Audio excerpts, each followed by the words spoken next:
Welcome back mga kaballers. So nandito po kami sa aming lugar dito sa Las Piñas. So hindi po ito pamumulitika o nag-endorse ng ng political view ko. Pero syempre as a citizen pa from Las Piñas po kasi ako, kami po ng family ko.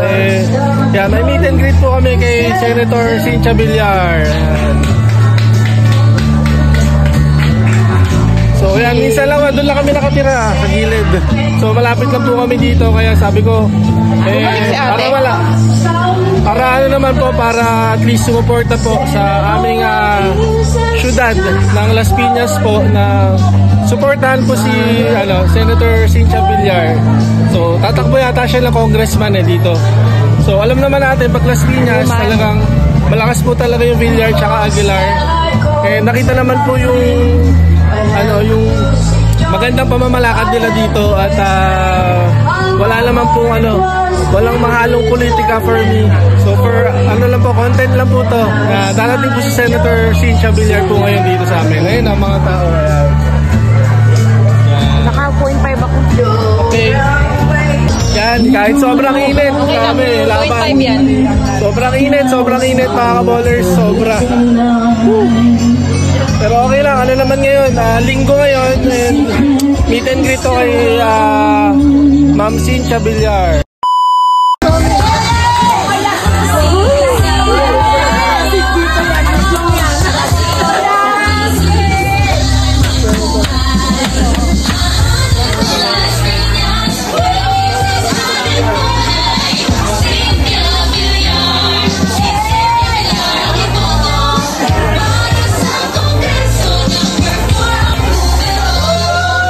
Cynthia Villar. Happy birthday, Kian! Cynthia Villar. Because April 30 ngayon, birthday ni Kian.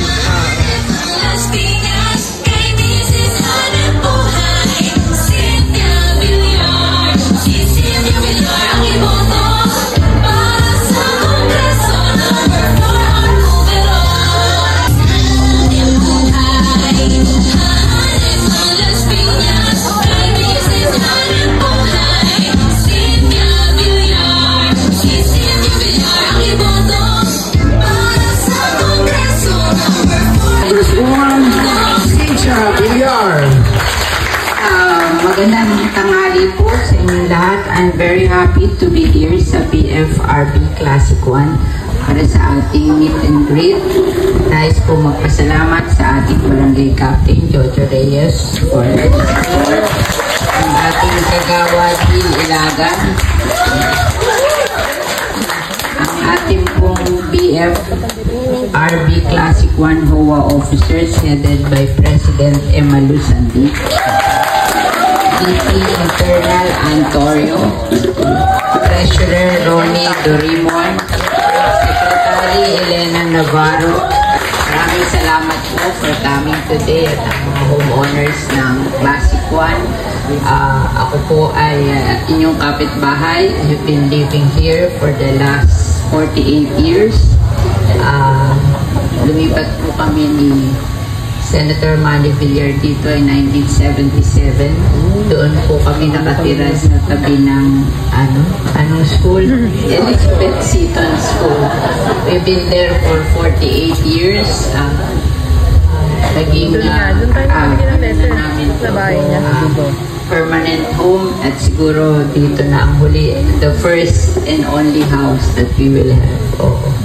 And I'm very happy na in a way nakatulong din naman ako sa Las Piñas. Napakarami pong infrastructure na ibinigay ng pamilya namin sa Las Piñas. Si Senator Manny po, siya nagpagawa ng C5. Siya nagbigay na right of way sa LRT1 sa C5. 20 kilometers from Cavitex to MCX sa Pote River. At 10 kilometers from Nomo Road to Daang-Hari Road for the Molino River. Pinagawa ko po yung Molino River kasi katuktong po ng support na maging maganda ang buhay natin. Lalong-lalo na yung mga may sakit na hindi na magkakasakit. At gaganda ang buhay natin dito sa Las Piñas. And more power po sa Classic 1 homeowners. Yun lang po, maraming Classic 1, pag-aapin natin ang ating susunod na congresswoman, ang ating Mrs. Hanep Puray, Cynthia Villar. Ito, para po sa mga katanungan, ito po ang from Philippine Para-Volunteer as a PWD since 1996 po from Evaluation Street na po. Kaya thank you po sa nag-text sa amin si Treasurer na meron daw po kayo meet and greet. Ma'am Cynthia Villar, welcome po sa Kasukan. Yes! Thank you po. Tuloy-tuloy sa mga sa Philippine Sports po ng PWD and gusto ko po mag-thank you sa inyo dahil nung nag-silver medal ako 1 year ago, 2 years ago, 2033. Sulat ako ng letter para po magkaroon ng incentive and yung opisina niyo po sa Villar, Cynthia Villar office po. Napadala po kami letter and kahit po paano napadalan po ng something manifestation po. Sa PWD. Actually po, sa law, talagang binibigyan ng special consideration ang mga senior citizen, person with disability, and solo parents. Solo parents? Yung akin pong ayuda na binibigay, galing po yun sa aking budget. Yun ay budget ni Mark, ni Camille, at ako. Every year, nagbibigay po kami ng ayuda sa solo parents, PWDs, at sa tawag na senior citizen. Kaya yun po, lahat binibigyan kasi walang pili.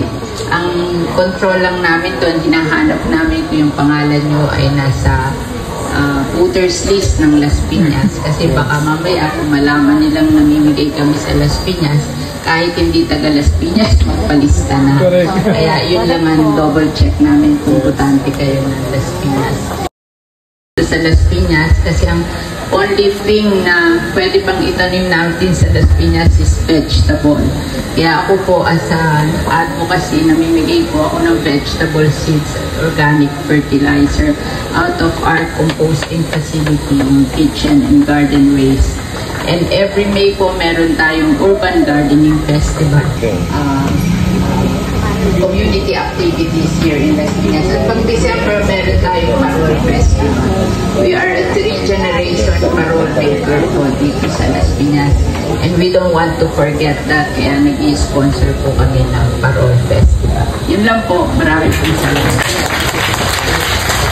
Po ay nag-aaral sa NPSI at kami rin po buong NPSI community ay nagpapasalamat sa napakalaking naitulong po ng Villar family para po sa mga estudyante, sa mga magulang, na napakalaking bagay po ng aming pag-aaral dyan po sa NPSI. Lunes hanggang Linggo po, Sen, kayo po ay nakikita ng buong Pilipinas na nag-iikot. Ang sa akin lang po ay paano po ba natin na isisingit pa ang ating me time? Ano pa po ang pagpapahinga po natin, ma'am? For lighter mode lang naman po tayo. Ano po ang ginagawa ng isang Senator Cynthia Villar para makapagpahinga po sa Lunes hanggang Linggo po na kayo po ay umiikot sa kung saan lugar? Pag Linggo, morning. Kasi from 12 to 6 to 4 kasi election ngayon, pero usually yung afternoon ko ng Linggo, dinidevote ko sa family ko. Dumadating sila dito at nag-visit sila sa amin, yung aking mga anak at mga apo. So we're just like ordinary families. We spend time every week with our family. Kaya lang kami talaga ni Manny, all our lives, naghahanap buhay kami. Kaya it's part of my way of life na I really work hard every time. Ang talaga lang break ko is lunchtime hanggang gabi ng Sunday kasi it's for my family. Sila din po ay nagtatrabaho kaya hindi rin sila pwede na everyday na sa amin. So, yun po. We're like, I'm sure ganun din kayo na pag linggo dumadating yung mga pamilya nyo sa inyong bahay. Ganun naman lahat tayo. We're just like ordinary family. So kaya lang si Manny ako, masipag po kami eh. Kasi kung siguro hindi kami nagsipag, hindi kami naging successful. Kaya ever since, well, hanggang nung bata kami. At yan ang tinuro sa amin ng aming magulang, na magsisipag kami, magtitipid kami, mag-iipon kami para hindi kami maghirap. Nag-aaral po sa Doña Manuela Elementary School. Ito po yung akin. Sana po mabigyan po ng libreng school supply sa mga student ng public school po dito sa Las Piñas. Yeah! Pwede din ako, pero talagang local government yan. In fact, nadidinig ko po yan, na yung mga tropang Villar, pinapromise nila yan, na pag silang na-elect, magbibigay sila ng school supplies, at saka bibigyan nila ng allowance yung mga batang nag-allowance. Para makatulong sa mga Okay, may next question po. Actually, yung ano tawag yun? Asfalto. Walang kwenta yun eh.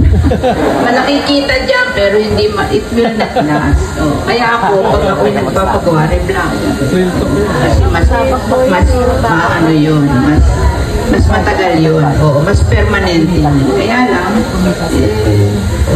siguro gusto nila eh.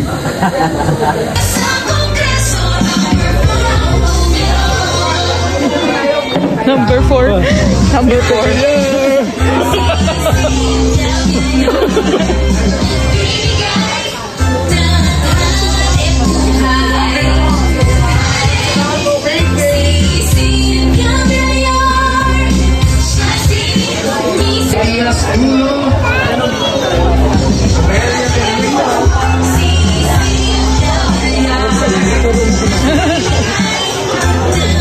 Lagas pa ba? Mata talaga.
Parang alcohol.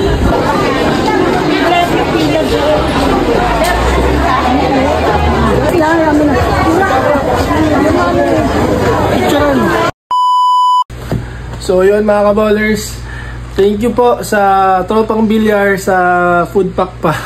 May pa food pack pa kami nila Joy, ayan food pack. So yun nga po, again mga kaballers, disclaimer lang po, hindi po ito political pero para sa amin po kasi dito sa Las Piñas, talagang sobrang tagal na po talagang leader ng mga Villar po dito, kaya ako po sa totoo lang po, ang puso ko po sa ginagawa po din ng mga Villar, dahil isa po sila sa nakatulong nga po sa akin as a PWD person po, na yung incentive po na nagkaroon ako ng medal noong 2023, nagbigay lang akong letter na double check lang po nila na meron akong parang record na botante po dito. So nabigyan po nila ako kahit papano ng incentive. Hindi ko pa nga po tinatry na magbigay na manghingi ng allowance po for my upcoming competition. Pero why not, diba? Kasi taga Las Piñas naman ako. Baka miski pa paano, pandagdag lang po sa PWD person na tulad ko. Pero I know po na hindi naman po lahat na-approve. And at the same time, yung allowance ko po kasi sa Philippine Sports Commission, syempre hindi naman talaga ganun siya kalaki para masustain po yung aking gasolina, papuntang training, o kaya yung mga food. Kaya nga po yun nga plano po namin ni Joy na magtulungan niya ako, gawa kami letter. Or monthly training lang kasi. For ano lang, kasi possible na may laro po kami sa August or sa mga, lalo na yung SEA Games po namin sa Thailand sa 2026, sa January. Pero syempre ganun pa man, ako po as part of national training pool po ng Philippine Para Bowling Team. So yun po yung sasabihin ko na sana po mabigyan pa rin po kami ng pansin ni Senator Cynthia Villar na upcoming congressman po dito, congresswoman Cynthia Villar dito sa Las Piñas. Again, sorry po kung may mga kalaban sa politika sila ang mga Villar, pero para sa akin po maganda po ang kanilang intention dito and ramdam po yun ng as Las Piñas resident po since 1996. So anyway, thank you mga kabars for watching and have a good day po sa lahat kahit mainit. Enjoy your day po. Bye. Thank you.